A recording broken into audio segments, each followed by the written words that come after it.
17వ తేదీన YCP party ఆధ్వర్యంలో current ఛార్జీల మీద నిరసన కార్యక్రమాలు చేయాల ఎన్డీఏ కూటమికి వ్యతిరేకంగా ఇచ్చిన పిలుపుని ఎన్డీఏ కూటమి తరపున జనసేన పార్టీగా తీవ్రంగా ఖండిస్తున్నాం.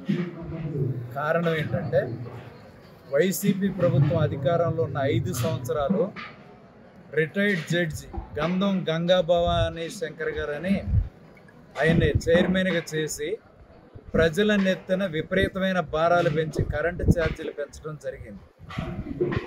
ఇప్పుడు దెయ్యాలు వేదాలను వల్లించినట్లుగా వైసీపీ వాళ్ళు ధర్నాలు కార్యక్రమాలు నిరసనలు చేయటం నిజంగా సిగ్గుసేటని చెప్పి జనసేన పార్టీ తరఫున అభిప్రాయం తెలియజేస్తా ఉన్నాం.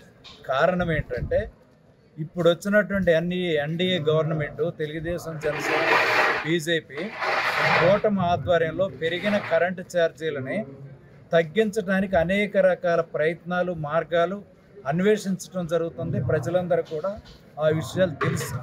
కానీ వైసీపీ ఉక్కబోతనంతో, ఉద్రేకంతో ఏం చేయాలో అర్థం కాక కోతి గనక కళ్ళు తాగి గంతులేసినట్టు ఏం చేయాలో అర్థం కాని రీతిలో ఇవాళ ధర్నాలు, నిరసనలు తెలియజేయాలని వాళ్ళు పిలిపివ్వటం చాలా విడ్డూరంగా ఉంది. ప్రజలందరూ కూడా వాళ్ళని అసహించుకునే విషయాన్ని ఇంకా తెలుసుకోలేనటువంటి స్థితిలో వైసీపీ ఉందనేది దాన్ని మేము తెలియజేస్తామని వాళ్ళ నిజరూపాన్ని.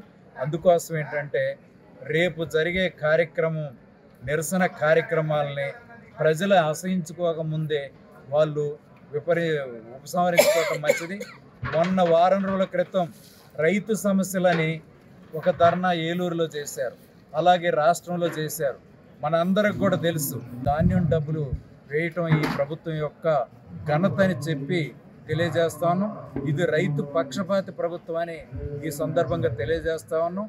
గత గవర్నమెంట్ ఉన్నప్పుడు రైతులకి బకాయిలు ఇవ్వకపోతే ఎన్డీఏ కూటమి వచ్చిన తర్వాత 400 కోట్లు ఏలూరులో సమావేశం పెట్టి రైతులకి చెక్కులు రిలీజ్ చేసినటువంటి ఘనత ఎన్డీఏ కూటమిలో దక్కింది. ఇవాళ రైతు ముఖంలో ఆనందం చూడటమే ఎన్డీఏ కూటమి యొక్క లక్ష్యం అని చెప్పి ఈ సందర్భంగా తెలియజేస్తాను.